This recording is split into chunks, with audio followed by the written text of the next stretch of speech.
listening to the House by the Video Store podcast.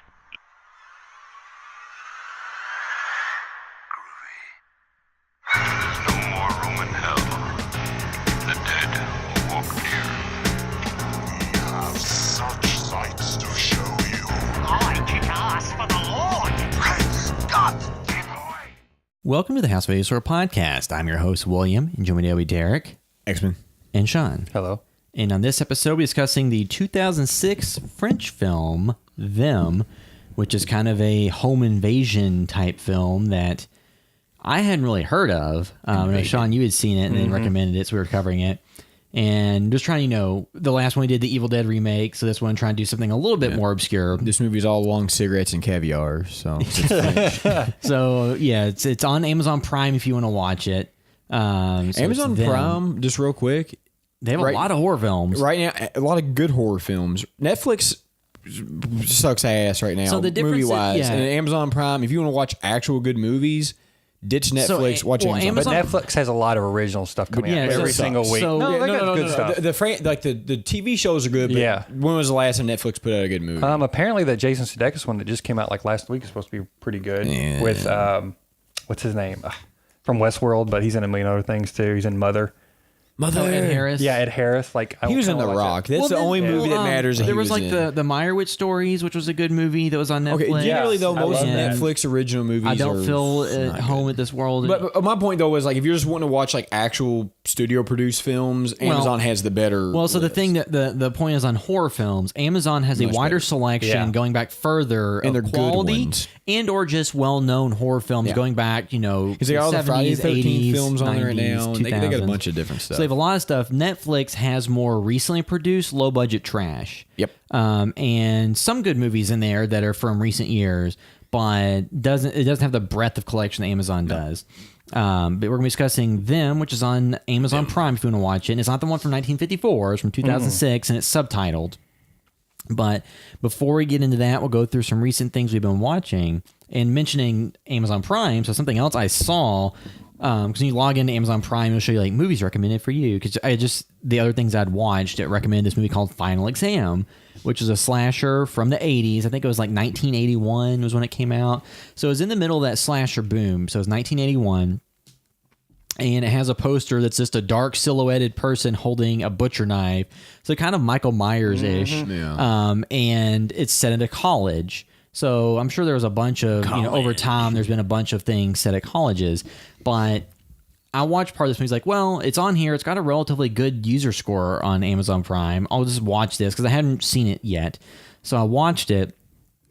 And something that one of the things that it had pretty early on in the movie that would not fly at all today is there is a fake college campus shooting. These guys jump out of a van with AK-47s or assault rifles or whatever, and they're just mowing down people left and right. And then they jump back in the van and take the dead bodies with them. And it was a college frat just playing like a prank. And the local cop... Funny. When the local cop gets there, there's no dead bodies and nothing actually happened because it was a prank. And the cop's like, "Why'd you waste my time with this? I'm not coming in here for a prank." And it's like that plays so much different. You should in definitely today's go after world. those people. But the sad thing is, like, as they're watching all the Unsolved Mysteries episodes I've watched, like in the 80s, that's how shit was. So it'd be like, whatever. And they throw their cigar on the ground, they're all grizzled and they get off in the car. So it's like, that's probably how it really happened. But yeah, so watching that opening scene, I was like, okay, I'm gonna watch the rest of this and see where it goes. And then unfortunately, the rest of the movie was pretty, standard slasher tropes. Characters would go off by themselves and get killed, and there was this guy that was just killing people, and there may have been more plot as to why he was doing it. I don't really remember. It's just, it does whittle down to a final girl, but not anybody that you follow like you do Laurie Strode in Halloween. It's more of just kind of by process of elimination, you end up with like the final girl. This may be a hard question, but can you like put this in the middle of two other slashers to say like where it falls? So it's better than, I would say, it's just as a pure movie watching experience. And part of it's because it was a better transfer, but I think that it's like better than Prom Night. Okay. High bar. But it's still below Remake of Prom Night or original? the original. So like, did you watch like The Mutilator or Fall Break? It's the same movie, but Yeah, I've seen. I'm I've seen it. trying to It's been think a what some while. other ones that might be. Yeah. Okay. So if you're, or like, is it better than Oh my gosh, why can't they get the name of it? So Is it the train one? Is that New Year's? Terror Train. Yeah, Terror Train. I would say it's probably about that range. So it doesn't have Jamie Lee Curtis, so it doesn't have like the star power of a Terror Train or Prom Night or whatever.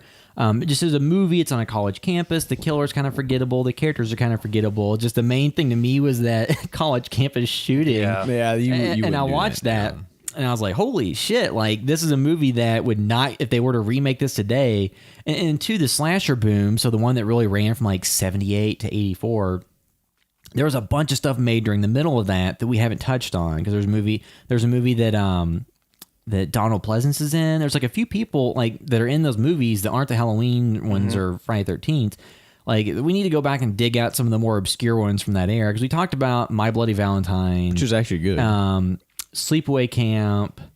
We talked about some of the other ones. I don't remember if Sleepaway Camp was during the middle of that boom or not, but it was like an 80s slasher. I feel like that was coming at towards the end of the slasher boom. Yeah, because a lot of that stuff like fell into the 90s a little bit. Yeah, because Sleepaway Camp, 86 maybe. Sleepaway. I keep typing things wrong. Sleepa-doo-doopa. Sleepaway Camp was 83, so it was in the middle. Okay, yeah. So Sleepaway Camp to me was a more memorable movie than Final Exam. Mostly because Sleepaway Camp has the big surprise ending. The kills and the rest of it, like Sleepaway Camp, were not any better than this one. So it's kind of in the middle of that road. It's not terrible. It's not unwatchable. It has some funny elements. It doesn't have very great acting. Doesn't have any compelling lead characters. It's just you kind of have that ridiculous situation, and then you have like frats and sororities and stuff, and the frats being, in the news now for all the terrible things that some of these fraternities have been caught doing. So the movie is timely, but then not timely at all, because it has like a fake campus shooting. Or that sounds like a very bad frat prank now that some idiots may actually do. Yeah, so that's on Amazon Prime. Like, if you're into the 80s slashers and you haven't came across that one, it's, if you want to watch all those, you can. It's not unwatchable. It's not those ones that are just hard to get through. It's just there's nothing really there that's spectacular that would leave you with any memories. Like My Bloody Valentine, a lot of those, weren't great. They were enjoyable. I disagree. So I'd say a lot of those were okay. I thought it was great. Well, I'd say a lot of those. I'm shocked that one didn't get a sequel. It just blows my mind that all these other movies will get like 20 sequels and this one didn't. Well, it's because at that point in time there were so many of those movies getting made that the ones that were getting the biggest amount of attention were the franchised movies like Halloween. But even like Sleepaway Camp got sequels, and it's like. The thing though with Halloween though is you had the original, then you had Halloween 2, then you had 3, which was a completely different beast, and then it was until much later in the 80s that you got 4 and 5. Yeah. So it's just Final Exam is one of those movies that quality wise is watchable. It's you could have fun with it. It just doesn't have any of the super memorable elements that some of the other ones have had. I would say it falls below like a My Bloody Valentine and Sleepaway Camp and stuff like that, but it's not as hard to watch as something like Prom Night was. Have we ever actually covered My Bloody Valentine? Yeah, we did. Yeah, we did a while back. Okay, yeah, I think we did, because I remember watching it a couple times. But that was really the only thing horror related I had a chance to watch. As far as those film goes, one that I really like is April Fool's Day. You guys hadn't seen that, right? No, I need to watch it because it has Biff from Back to the Future. Right? Yeah, Biff's in it, and it's I like that one a whole lot. What about you, Derek? Nothing horror related, just real quick. Talking about Amazon Prime, I watched the Dollars trilogy, and it's movies that I've watched, but unfortunately, like through my lifetime, because my dad always watched those movies, and they've been AMC for however many, and just TBS, all this other different stuff. So I've watched all of them. You kind of get them all confused. That, or like you realize they're good, but you don't realize how good. And you sit through and you watch it, and it's like, shit. That's good. Like, those are awesome movies. It's like, talking about long movies in our last podcast with Infinity War being almost 3 hours. Like, The Good, Bad, the Ugly is 3 hours long, but it's such like a journey, and there's it's one of those movies that, it being an older movie, like it continually pushes on. There's not any stagnant moments. And going back, and I think you're more of a fan of the soundtrack or the score for A Few Dollars More, right? Well, no, I like the score for all of them, but the film wise, I think for A Few Dollars More, I think is maybe my favorite, just because it is a little bit leaner. It's easier to rewatch. Yeah, I love them all. They're all phenomenal. Yeah. It took me almost 3 nights to watch. Yeah, that's the only reason why I maybe haven't watched that one as much, because it's a so long commitment. Yeah. But like, I watched because A Fistful of Dollars isn't on Amazon Prime. I just rented it because it was like $4. But they had the other. Anyway, those are what I watched. But it just, to me, it's like I've watched The Good, Bad, the Ugly probably through my life. You know, all different pieces of it. But I went and watched it, and it's kind of like you watch these movies, and they all kind of blend together until you watch it. It's like, oh wait a minute, it's because like there's the part in the beginning where it's Tuco. He keeps shooting Tuco down before they hang him to get money. I didn't even realize it was in the movie, you know, because I got that confused with something else. Yeah, but yeah, I mean, if you're interested in that stuff, it is on Amazon Prime. It is a lengthy watch because you're talking a 3-hour movie. Start with a Fistful of Dollars and go in order, and then for a few dollars more, and then that was the. And Van Cleef is so good in both of them. Van Cleef, like more so in Fistful of Dollars because he has more to do and he's more integral. But like his character in it was just kind of. There's so many tropes that like that movie probably took from, but a lot you can watch a movie and see characters today that like kind of pull from that stuff. And I was reading that. I think the squint that Clint Eastwood has was just because the sun was in his eyes so much, apparently. Well, it's funny because like you go back and you look at those movies, it's like it's funny how they were kind of trashed by critics when they came out as like hackney and like movies that were just kind of garbage. Like but then 10 years later they're like, wait a minute. Yeah. And now you look at some of those movies that are regarded. It's funny to me that a Western trilogy could be regarded as one of the best trilogies. Yeah. I think because I bought them all on Blu-ray, or I bought a trilogy on Blu-ray one, but the special features are really good. Like they even have one special features on these poster collectors, and I think they're talking about all the different language posters. It was showing like all these awesome posters that were made for it and everything. Yeah.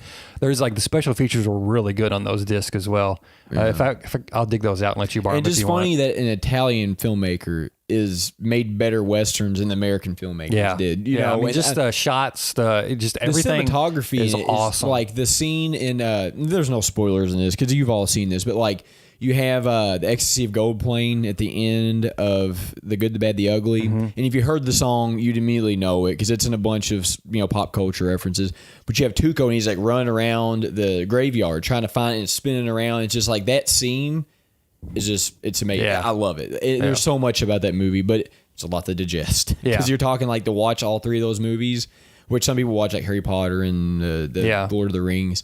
But it's like you're talking, almost 10 hours. Yeah, and you don't have to watch them all. It's not like there are like one story like a Harry Potter. Yeah, they're totally different stories. Very much like Indiana Jones or James Bond. Where like while these three movies exist in the same universe, you would never know. They're not playing as direct sequels to the prior. Because I think actually The Good, the Bad, the Ugly chronologically in the timeline happens before the first two. Yeah. Because it's like during the Civil War. I think the other two kind of date themselves because there's moments. And Van Cleef is in two of them as two different characters. Yeah. So, yeah, I mean, it's just interesting how they... Well, I guess like a more contemporary example is the Antonio Banderas, like Desperado and Once Upon a Time in Mexico. Yeah. Those movies, they, those are even more linked than these, though. Yeah. Just because Samuel Hayek's character. And not comparing like them quality-wise or anything, just saying like modern movies that are kind of like modern Western-ish movies with different characters and things take out of order that don't make a ton of sense, and the same actors show up as different characters. Yeah. Oh, and one other thing I watched was the movie that inspired Fistful of Dollars, which is, the actual way to pronounce it? Yoimbo, I believe. Yoimbo? Yeah. Okay. Phenomenal. Like it's so good. Now here's the thing. If you're looking for an extremely fast-paced movie, this is not that, because he kind of toys with these guys and makes them look like idiots, and like the lead characters. I mean, he uses intelligence rather than his sword. He's like so fun to watch because it's it's subtitled, but you can just get the charisma from him and the way he does things. And like one thing I loved about that movie is like the end fight scene is not very long because he is so much superior than the other guys he's fighting, which I think is a lot of times it doesn't get translated into these movies. Is like this guy's like supposed to be an expert. I think that's what made it fun, is because you can finally get to see it's like he's just that much better. And he's somebody who does not fight unless he has to. Yeah. You should watch the sequel, San Juro. That's really good. I love the end of that as well. Yeah. And that's all because I watched Magnificent Seven, the remake that came out a couple years ago with Denzel Washington, Chris Pratt, and all them, and it just recommended it. So like, okay, I'll watch The Good, Bad, the Ugly. And it got me on this Western spiel. But that's what I've watched. Yeah. So I watched The Day of the Dead Bloodline, the second remake of Day of the Dead. It was a day like I didn't have childcare for my daughter, so I was like, okay, I don't care about this movie that much based Yeah. on what I've heard. I'll turn it on to get some sort of feel for it. It was not as awful as the first remake. Did you guys see that first one? That was gonna have Ving Rhames in it, right? And Mira Sorvino. Yeah, but it wasn't a sequel to Dawn of the Dead. Even no, though Ving it was Rhames just a in it. remake that they just managed to get his enough money to get him in it somehow. Yeah, so it's not great at all. That one is awful. Like, it's basically what if zombies got bit by radioactive spiders because they crawl on the ceilings and walls like spiders for some weird reason. Spider-Man, and it has nothing to do with a bunker like the original Day of the Dead, which that's okay. But then again, if you're remaking a Day of the Dead, like, And you don't take the general conceit. yeah, of like they why? use that name. Yeah, I understand for profitability, but like, there's so many zombie films. It's not like they can't just, you know what I mean? Like, It seems like you want to attach it to Dawn of the Dead more than Day of the Dead. I don't know. It's really weird. Is that the one with Ving Rhames? Is that the one that has the guy from Texas Chainsaw in it? The second one, and they're like in New York, and zombies can swim or whatever. I get all these zombie movies confused. There's the one that's Land of the Dead. maybe it's Land. No, that's not Ving Rhames. Isn't into that. No, yeah, 'cause I love that. That's a Romero film. I like that one a lot. Actually, Is I know a that lot the of one I'm people- thinking about where the zombies get somewhat semi-intelligent? Yes, yeah. Okay. So I think that was just that movie was Day of the Dead. The Zack Snyder reboot had done well. Yeah. So they said, okay, let's take this other of the Dead movie, Day of the Dead, because that people will connect. Make the people think dots, there's a sequel because Ving Rhames. Yeah, it is. and then make this, and it's just not It is similar not budget good. quality. I can't believe how that film turned out. Well, this one, because I was curious, this one is better than that. Yeah. They are in a bunker at least, but it is kind of maybe what you expect when you hear like a direct to the old stigma of direct to DVD. You know, nowadays if something's direct to streaming, it could be great. Yeah, this things is not have changed. Yeah, it's about what you would maybe expect in your mind for a Day of the Dead remake that isn't really has been praised or even talked about much. Yeah. So it's not completely awful, but it's not that good either. Like, I watch it only as a curiosity, so only watch it if you're curious. Like, it's not. It's on Netflix though, so it's if you're it's zombie whatever. curious, Yeah, you can just throw it on. And then I watched Altered State, which I had never seen that before. That is a film that's, I think I told you it would be a good double bill with The Fly. the Cronenberg version. Yes, this. I'm trying to think of who directed it. Ken Russell. Ken Russell directed it. William Hurt is sort of the lead character, who was also in some Marvel films. He was in the new Avengers for a brief moment. Oh yeah, he was in the Incredible Hulk. Yes, he's just a guy Yeah. that shows up. Real quick, there's a never nude in Infinity War. I'm not going to tell y'all where it's at, but somebody in the theater screamed out "never nude," and there was a never nude in one of the scenes. Oh man, yeah, I heard there's a Arrested Development cameo. Yeah, that's it. There's a never nude. Yeah, that's funny. So the Altered States, I think, was awesome. I don't know if that was on. It might be on the Filmstruck Criterion channel or streaming app, but I thought it was like phenomenal. I hold it up as probably like one of my favorite, I guess, films of that ilk from the 80s. You know, like the kind of in the wheelhouse of maybe The Fly and something based not quite on science, but it's about somebody that goes in a sleep deprivation chamber and is trying to maybe access other planes of, I don't want to say existence, but you know what I mean? Like kind of tap into some other primordial things. And it goes from there. And he kind of gets a little obsessed with it in some ways, much like Jeff Goldblum's from The Fly, maybe to his downfall. You know what I mean? So it's, I'm a fly. yeah. So I like that film a lot. I can't believe I've heard, people talk about it occasionally, but, it just, maybe it doesn't have the same exact memorable scenes or something as iconic as a human fly or something like that. Yeah. But I did enjoy it a whole lot. I really liked it. And then I also watched the Tales from the Crypt Demon Knight. Have you guys ever seen that? Is that the one with James Woods No. or James Woods is crazy. not James Now I'm Woods? blanking on his name. Natalie Portman. Yeah, because Bordello of William Blood. Sadler. Oh. And then Billy Zane, Jada Pinkett Smith, Any Billy Zane is a 10 out of Dick 10. Miller, from all the oh my gosh, director of the Gremlins and the Burbs and Joe Dante. yeah, from all the Joe Dante films. Thomas Hayden Church. It's got a good cast. But I had watched the intro to that a long time ago and just had never seen it. the intro I thought was awesome. You know that song "Hey Man, Nice Shot" from like the '90s? Yeah. That like Filter. There's it's not the very opening of the film, but basically the intro to the real film starts with Billy Zane and I already forgot his name, but anyway, driving down the road to that song playing while the title credits, and it's just so 90s and awesome. But the film is essentially sort of like it is, if you like Evil Dead, it is an Evil Dead-ass kind of film almost. It's not trying to mimic it at all, but it's a bit like Night of the Living Dead mixed with Evil Dead. Yeah. So instead of zombies, they're demons trying to get in. I just want to add something real quick before I forget about it. Billy Zane is the mummy and Brendan Fraser's the mummy Yeah. is my version of Sinbad and Shazam. You know, like it didn't happen. Like Sinbad wasn't. Because that guy looked just like him. Yes. As a kid, I'm like, that's Billy Zane, and then I'm Yes, like, that's right. that's not Billy Zane. Yes, that's but right, I'm he just like, does. nope, it's Billy Zane. That's what I'm going with. Because like Shazam doesn't exist, and you got Sinbad. Because there was the Shaquille O'Neal Kazam. Kazam, but everybody thought it was Shazam with Sinbad. That's like my thing from was the kid that I remembered wrong because I always thought it was a guy from Titanic in it. The and it's Mandela not. effect. Yeah, and it's like, no, it's not. He looks he's just not like the- him. Billy Zane wasn't from Titanic. He was from the Phantom. no, he was in Titanic, right?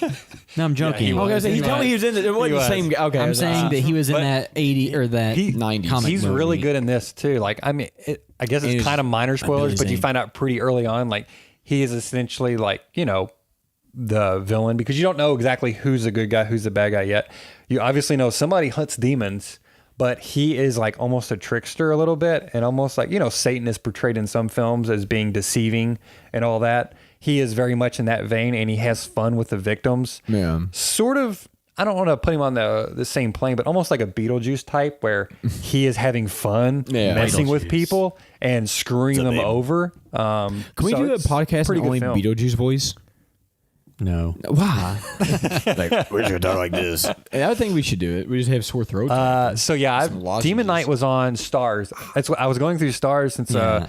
Ash vs. Evil Dead is about over. Yeah, I need As of that. recording this, it airs tonight. That's why we haven't talked about it yet. We'll have Bruce Campbell on the next podcast to talk Yeah, about it. make sure you subscribe. Yeah. But 5 stars. so I was digging through, and I liked it quite a bit. It was a pretty fun little 90s film.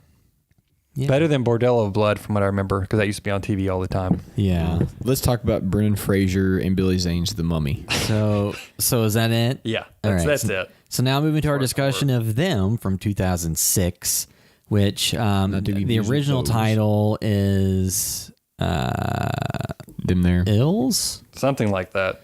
which is because it's a Which French. is the translated. It's a French film that is in subtitles. Is on Amazon Prime, as we mentioned earlier, and it is something that does seem like it could have had some level of inspiration on The Strangers being created, and it's a movie that, like I said, I'd only heard of it We'll keep previously. We can talk about it briefly before we get into like the spoilers, because there's Yeah. only one thing to spoil about it, but it is kind of Yeah. the crux of the film. Yeah. That I think was sort of for me what makes it also good. It elevates it a little bit more So- because it is a very simplistic film. So the basic premise, according to IMDb, Clementine, a teacher in a French school in Bucharest, lives with her husband Lucas in a remote real estate in Snagov.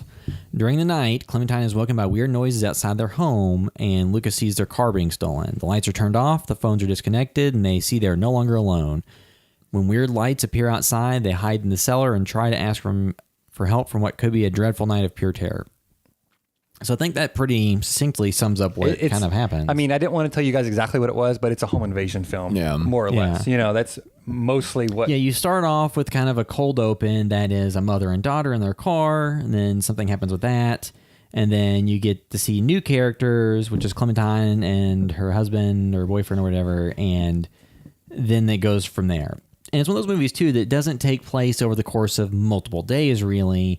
Once it kind of kicks into gear, it It's kind of going. just sticks in the moment and plays out in semi-real time. The only thing I really want from a home invasion movie just once, well, no, we've gotten a couple times, but like if anybody's familiar with, we just talked about what's the Zack Snyder, one of the movies. Dawn of the either- Dead? No, comic book movie. Watchmen? The Watchmen. There's a scene where in the Somebody comic. breaks in? No, it's they put Rorschach in prison. He's like, I'm not in here with you. You're in here with me. Like I want a home invasion movie where somebody breaks in the home, and then it's like that. Yeah. And it's like we've kind of gotten that with we've reviewed the movie before. Don't Breathe did that basically. No, you know what I mean? Yeah, but he- I want it to be he a was- good character though. Yeah, not the bad Not a guy. villain, yeah. Yeah, but like we watched one we reviewed a long time ago. It's the female lead. She's from Australia and she's like a survivalist. You love the film. I loved it too. Like, You're next. You're next, kind of like You're Next, but like somebody's just extremely vicious. Like, Yeah. I think that'd be kind of a fun twist to have because you kind of get that in movies, but it's never like. I almost want the protagonist to be questionable whether they're good or not. Yeah. You know, like, Yeah. are they good? I don't know. Well, I mean, I think with so this movie with them, so this was in 2006. So it was before The Strangers and before the home invasion trend 'cause really kicked into Strangers high gear. Came out when I was in It high was school. 2008. Yeah. So like The Strangers really in the U.S. at least kicked the home invasion They killed trend into Dennis high from gear. Philadelphia. But then they had whatever. because you had like The Strangers, and then they didn't have the sequel to it until just recently. Yeah, which And is weird. then- It's almost 10 years. And then the So- sequel played out a lot more like a straight slasher. I was looking up stuff about this. They're remaking this film right now, apparently. Yeah. Which it seems like a weird thing to remake, just because Is it going to There's be a the French crux- remake or an American I'm assuming remake? American, but I'm not well, for the sure. the crux of it, like we'll get to that in spoilers. It's very flimsy. Like, Yeah. you know what I mean? Like, there's no. It's a home invasion film. Like, you could. I mean, you know what I mean? Like, I get the kind of what you find out about the invaders. Yeah, Now- I mean, that's maybe you can just Because I springboard watched off that. this but- the other day, and then I watched Infinity Yeah. War and a bunch of stuff. Now, I can't remember if they broke down and went into a home, or was it in their own home? So the main character was Clementine and her husband or whatever. They were in their home In their own home. asleep at night. Okay. And then the intruders had broken into the house and stolen the car keys.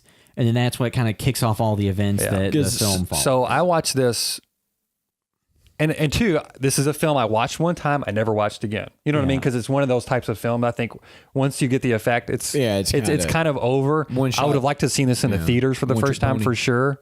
But it is very much all about tension. It's not about like.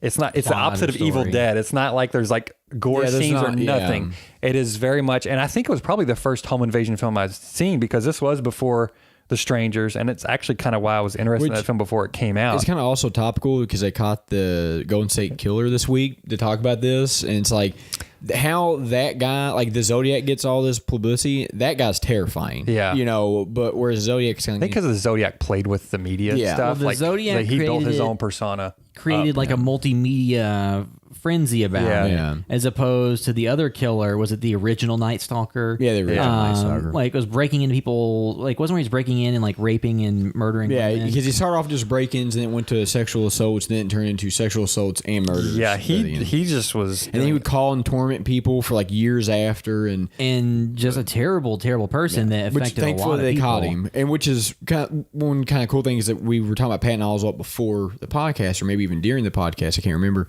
Yeah. His wife, his late wife, had written. I wish I could remember her name because I would like to give her credit for it. But she had written a book about the Golden State Killer. Yeah. and that kind of revitalized some of the police efforts. You know, I don't know if you contribute everything to that book, but it is kind of cool that something that she wrote. Yeah, I was hearing that it would put some more pressure, maybe. and kind of reopened and got attention. people reinterested in it. So it was Michelle McNamara. Yes, Michelle McNamara. And two, apparently part of the reason he got caught was the police started taking his DNA samples and putting it up against Ancestry.com and some of those services. No, they got from Ancestry, I think. Yeah. So they got somebody from Ancestry's DNA, and they kind That of was ran it to distant find relative. a distant relative to find if anybody is linked to him. That's cool. So they found it through that, and then they were able, I guess, to get some type to of work court order. backwards from there. Yeah, because they ended up getting his DNA off of something through. This would have been a good podcast for those people that wanted to team up. Oh, yeah. I need to get back to that. I got busy. I meant to ask you about if you've talked to him. I love true crime but that's where like stuff like this is this like I said, them is interesting because it kind of is. There's very real instances of stuff like this in the not exactly like this, but stuff like this does happen. And that's why when This I movie first isn't watched completely it, outlandish. that's when I first watched it in 2006. Like, even now, like what films kind of scared me at all? Like there's only like a handful in the past, like, 15 years or so. This is one on my list. When I watched it, like, just watching it in the right environment. This was before I had a smartphone. You know what I mean? Like I'm sitting there watching it and just like totally absorbed because it is only 77 minutes. Yeah. Once it starts going, it goes. Yeah. And, I hadn't watched a film like that before really. So it was a little bit fresh to me. And it is very much just these people minding their own business. They didn't do anything stupid to get in any situation. Yeah. They're not going into some abandoned facility. Like they're at home sleeping. So it is very much kind of about the tension. And I watched the DVD special features afterwards too. And the directors, they weren't like big horror fans or anything. And so that kind of appealed to me that I hadn't seen a French horror film before. Yeah. And I had heard recently, somebody said this kicked off like one of the films that kicked off the new wave of French horror films along with High Tension and stuff like that. Yeah. So it's a little bit different flavor than you would expect out of an American film. Different feel, just, being in a different language. Yeah. So I don't know if that gave it more authenticity, but also it is shot in a documentary style. Yeah. It's not like found footage at all, but it very much, you feel like you're in the moment and you are stuck with these characters in this house. I always thought the way this entire film was handled was very well done for being on a low budget shot on video thing. Like it just always impressed me that they used just their camera movements and minimal music, you know what I mean? And just the sequences, and they made it so effective. And then the ending too, I really kind of enjoyed where it ends up. Can we just do a remake of this with Jeff Goldblum? Being Jeff Goldblum, where he's like, can you please go back outside? Yeah, please go back outside. So we can get into spoilers whenever you guys want to, but I was reading something too recently about it, and I didn't realize this. So it takes place in Romania, right? It's a French film. Yeah. Somebody said it is a little xenophobic, and that I guess it was at a time when Romania joined the European Union. And they said these French filmmakers intentionally set it in a different country. And some people have read the subtext as they were saying that Romanians, I guess, or whatever, are killing French culture. Yeah. And because I was wondering when the film opens up too, or kind of early on, he's a writer, they're in their house, and you're just seeing they're just living with these people for a minute. And I always thought, okay, it's just setting up kind of being in this normal kind of existence that the characters can identify with. Nothing special is going on. They're just kind of watching TV, hanging out or whatever before the action kicks off. I don't know if this subtext is true or what, but... Well, it's also supposedly loosely based on a true story, but... Which nobody can find any evidence of. They think it may be related to some other thing, but not. And the same thing like Texas. Anything that says it's based on a true story is usually just a very small kernel of one element. Unless it's like the movie Zodiac. Yeah. So, I don't know if the subtext is true, but it would make, I always wondered like, okay, is there significance to him being a writer or, you know what I mean? Because, you can look into anything and find stuff as well, but, and she's also teaching, I guess, French in Romania. You know what I mean? There's definitely a cultural, there's definitely them drawing attention to there being a difference, and they didn't just shoot in Romania for tax credits to say, oh, this is set in France anyway. So somebody said basically like it is you got to be careful maybe if you're setting your horror film in another country, especially if a lot of people don't watch a lot of films set in Romania. And this is maybe their only film. I've seen one film set in Romania where these people break into a house trying to kill people. You know what I mean? Like, and two, so like you mentioned, a shot on video, shot on the Panasonic DVX 100. So that was a camera that was like a huge like indie film tool, like 12 years ago. It was one of those films like Clerks and like Evil Dead where you think, oh, these people made a film on essentially nothing, on cheap equipment, and they were able to make something effective, and that's what always stood out to me. I think the reason the home invasion film works. And are we into spoilers yet? No, I think we should do is overall thoughts, scores, and then spoilers. Well, my overall thought is the reason why home invasion films work, I think, on certain levels is because what's really more terrifying than being in your comfort place and then having somebody invade it and murder you. That's why. Well, you feel like it could happen at any time because you don't. But I think as technology progresses, I think that it will be less of a thing. Because like nowadays, home security systems are so much. Not that a security system can save your life and prevent certain things from happening, but it's in the conscious of people having deterrence. And it gives people breaking in a smaller window of time to complete what they want to do. But a lot of times too, though, now with like smartphones and smart technology and stuff, like if you have a security camera and you have your phone and there's some type of movement on it, you can get an alert. Well, I have 3 on my house. Yeah, so but you could get an alert on your phone, make a noise, and you get up, you look at your phone, you see somebody's doing something. If you own a gun or some type of weapon or a dog, you can be prepared. Whereas like in this time period, or even like in the 70s, 80s, that really wasn't available unless you were like extremely wealthy. But even then, that stuff was this not is like a house out in the country. Yeah. You know what I mean? Like A kind huge of house. Apparently, it was a real house they found, Yeah. and it was like it's amazing how big this house is, and that would be a scary place to be in and running around in. But like one thing that I think would be interesting, like I said, like just have this happen in a home where it's like essentially the dude from Tremors.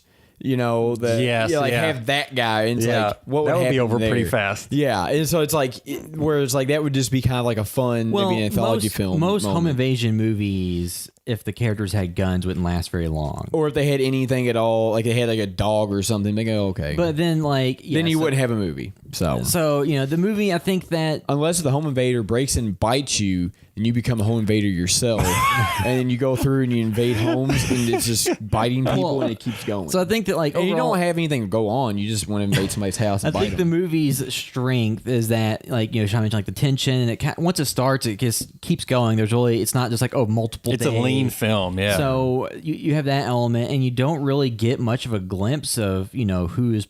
You don't really get much of a glimpse of who is doing the home invading, what they look like, how many there are. You don't really know any of that, and then the end kind of has a reveal. Lance Ulrich. The end has a reveal that kind of tie things Or is it together and Lance makes you go, which leans to the thing of like it does the good thing about horror films where it's like the fear of the unknown. Like you never know, they don't exactly get to see who it is. You know what I mean? What are you laughing at? The real horror film of YouTube breaking into our homes and putting their music on our iPhones. What? You don't remember when U2 like put all their music? U2, yeah. So like you wake up in the middle of the night and Bono's like, shut up. And he's like putting music on your phone. Hey, you don't U2 through iTunes automatically loaded their latest album on every phone for free. This was years ago now. So you're right? referencing it was actually Bono and U2. Yeah, they break into your going home, into people's houses and like hooking up to a laptop. Yeah, you wake up and you're like Bono's in you. He's like, oh, shut up, and he's just got his sunglasses on. Yeah, okay, Michael Jackson's there too. Yeah, U2. It's a ghost of Michael Jackson breaking into homes. And then that one guy, because didn't Michael Jackson sing like the chorus? And I always feel like somebody's watching me. Because that was somebody else's song. I don't remember. Alien Ant Farm. No. But back to the movie. It has the element of like the home invasion, which does that well, and it has like the tension and it builds things up. The only thing, and, the characters, like you said, they don't do anything incredibly stupid to bring the situation themselves. They're just kind of there. Yeah. The only things I say are kind of knocks, mentioning like, oh, how would certain things play out in real life? Huge house. It couldn't really work in a smaller house. Like if somebody broke into like my house, which isn't tiny by any means, but the home invasion would last 3 minutes. Yeah, the conflict would be very short one way or the other, And like a huge house allows it to last a little bit longer. But my wife actually doesn't want to move into a big house because she thinks it will be scary. Like if we talk about if we ever like got really rich, like she's like, I don't ever want to live in a big house because one, I don't want it to be creepy, and I don't want to clean the entire house. Yeah, you know what I mean? I need like 1,500 square foot and I'm good. Yeah. Like I said, like the ending is kind of what sets it apart from some of the other ones, just in terms of what the movie ends up being. Yeah. So like to me, it's like an effectively done movie. Didn't really leave me with any like haunting imagery or anything I recommend you have to watch. So I think it's like a solid, like 6, like enjoyable enough, something that people are into home invasion, recommend checking out. But there's nothing that really elevates it to any level where it's like, oh, this is a much watch. It has this sequence that's so amazing. It just overall is well done. And then like you said, it's a different setting, different time period.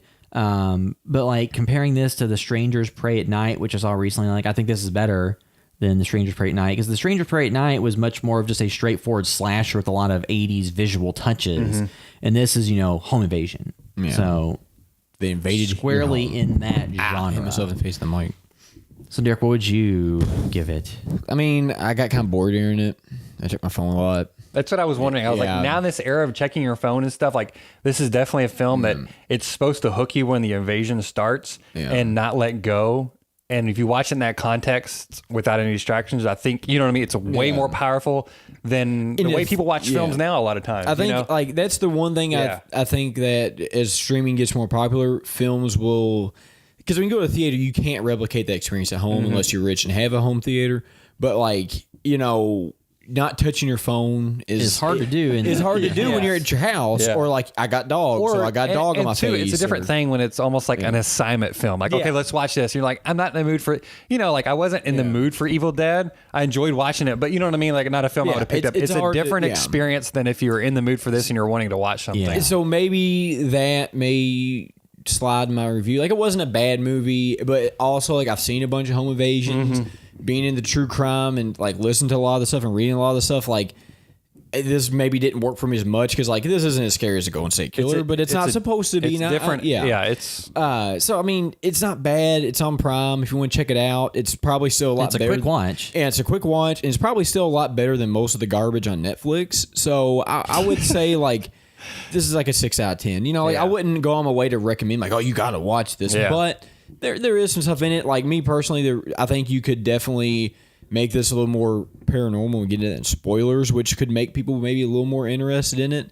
But outside and paranormal is like more of like the cryptid stuff and less of, you know, ghosts. And two, it didn't like have any over sexualization of the female character. There wasn't any rape or anything like that. Which I get so tired of raping movies. Like I don't like to watch. It's an overused device. It's a shortcut to make people have a reaction when they should be working on character and story and plot and not just jumping straight to exploiting things that are For me, it just almost felt like these.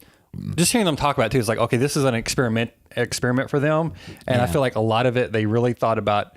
You know, they used 77 minutes wisely, I think, and every moment, you know, maybe there was a little bit cat and mouse that could have been trimmed out, but it was effectively done. I thought most of it, you know, and it was like a gigantic house, so it's a little bit.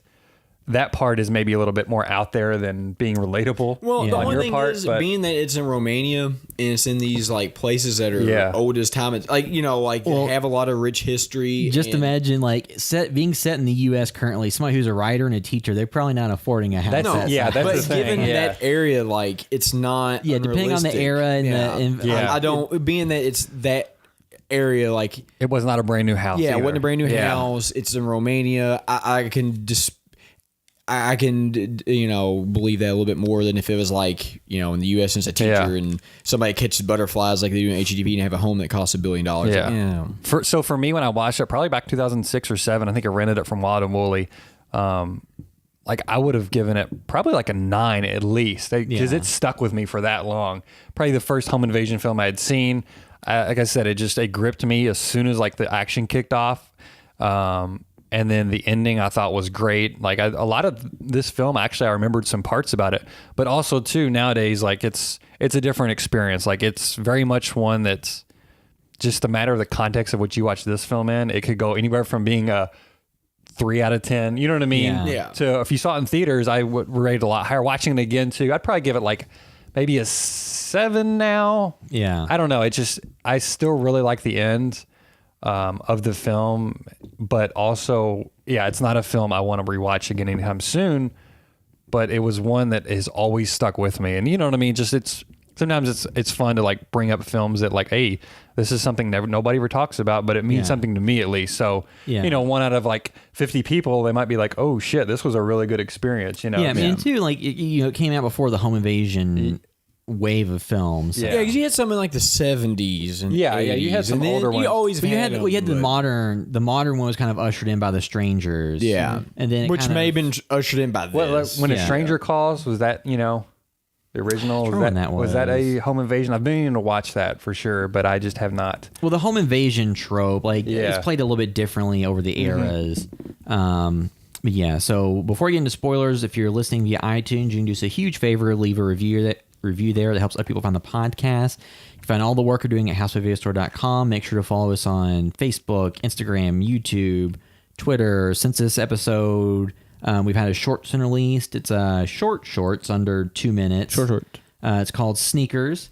And the basic premise is that you're watching a crappy VHS copy of an 80s slasher movie that is a damaged VHS, and there's some kind of fourth wall breaking elements to it. So You can check that out.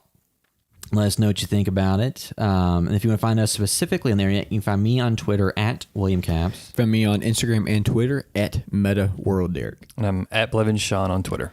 So, spoilers for them. So, if you want to watch, it's on Amazon Prime. We're going to get into spoilers now, which we recommend you do not watch or listen to. My reference earlier is like, would it be more interesting if it was paranormal? And like, I went more toward the cryptid to be like Black-Eyed Kids.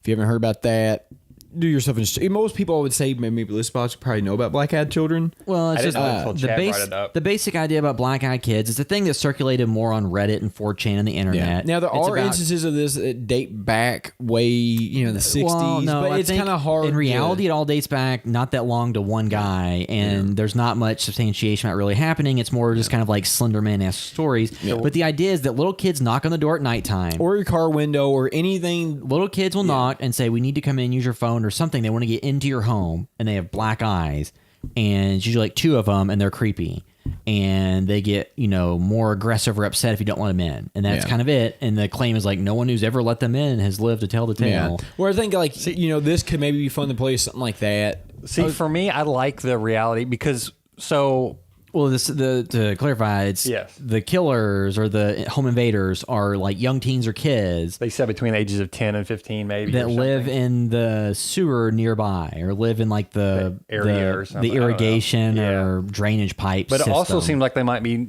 somewhat normal in some regards because they're getting on the bus. Like Yeah. I always wondered back then, like, are they going to school now? You know what I Yeah. mean? Like because it's the next Is morning. that what they just go and do on the weekend? That's what was like. They kind punch- of, they punch kind of out wild to and go me. back Like to if work. these are kids going to school and just going about their day now. But yeah, like for me, also the element of killing kids. Like there's not a lot of films where people kill 10-year-olds or 12-year-olds, and they seem innocent enough when they're talking to the. I just people. wish there's a scene where you use the kid to kill the other kid. yeah, because But that was like the thing for me was like, oh man, first of all, they're kids. So what do? You've got to fight back. But Yeah. do you sit there and like essentially murder a kid who maybe, I don't know, you know what I mean? Because it's just, I think that was like a great antagonist. You just think of like comedy stuff with this, and just like a guy mowing. This is not funny, but it is like in this context, like a dude like Duke Nukem style mowing these kids down. With well, weapons. so it's And- essentially like the end of Step Brothers. Yeah, where they this go is back Step and beat up all the Brothers. kids. Yeah, they go beat up all the kids. Yeah. Like the wife wakes up, she's really alive, like at the end of the strangers, and the next day she's just beating a bunch of kids up in the playground. So the husband character or the boyfriend or whatever, Lucas, once he catches up to the car where they've taken Clementine, he sees like one of the kidnappers staying there, and he attacks him with like a piece of wood or whatever and kills him, and sees it's like a younger kid. Which I would feel terrible about that. And then, either way, but then you hear her screaming. You go and she's down in these tunnels, Yeah. and then he kills the other kid. And then there's like a younger one that seems to be like, "Don't kill her, don't kill her." And he's kind of showing him where to get out, but then he really just let him into a trap. Lucas gets knocked. He kicks his hand and knocks him off the ladder and falls down to the bottom where he supposedly fell to his death and or was just injured and taken away by the other kids. And then the woman gets trapped trying to escape in a corner and gets taken back. And then it says that however many days later, these kids were arrested, ranging in age between 10 and 15. So it was just kids going crazy and, killing adults and, just setting up these scenarios that would enable them to kill people Children. for fun. See, and I liked that it was like nothing like supernatural. It was like, oh, these could be just regular kids. Like these are just some kids who started getting into bad shit and almost normalized their violence and you know what I mean, whatever, because you saw on the opening of the film, they'd done something like this once before. You know what I mean? Where Yeah. it's like, because kids can be maybe more bold than adults too in some Yeah. regards. You know what I mean? Because if they have no disregard or no awareness of risk or anything like that, like, I don't know. I always love that about it. And I guess that's the direction they could go with the remake is that's the different spin now that we have had so many home invasion films. Yeah. So I'm just curious to see what they're doing and honestly kind of why. You know what I mean? Like why are they and two, remaking it? We've seen home invasion films since then. We've seen in real life kids carry out acts of violence with like mass shootings and things. Well, and So- two, like the girl that, I don't know, was one of the girls like did like a Slender Man killing? Oh, there was two Yeah. girls that took their friend out in the woods and then Yeah, attempted They to tried terrible. to kill kill her. her. Yeah, Yeah, she there's an survived. HBO Okay, documentary good. about that. Yeah, that's Beware worth the checking Slender Man. out. So yeah, that's the twist of the entire movie is just, it was kids doing it because they wouldn't play with them. Yeah. So My wife watching it, she was like, I think she fell asleep watching it the first time, and she was like, are these aliens? And that's the thing too, not showing it like You don't know who she does or not what. want to watch alien stuff. So like, not seeing it, you do put in like your biggest fears. You place like maybe what those things are based on your fears until Yeah. they reveal it, which is kind of cool too. It's not just the strangers, people in masks right Yeah. away. You know what I mean? yeah. So is that all the stuff? I think so, pretty much. All right. So that wrap up our discussion review of Them, which is available on Amazon Prime. So that'll bring this episode of the House by VSR podcast to a close. Thanks for listening.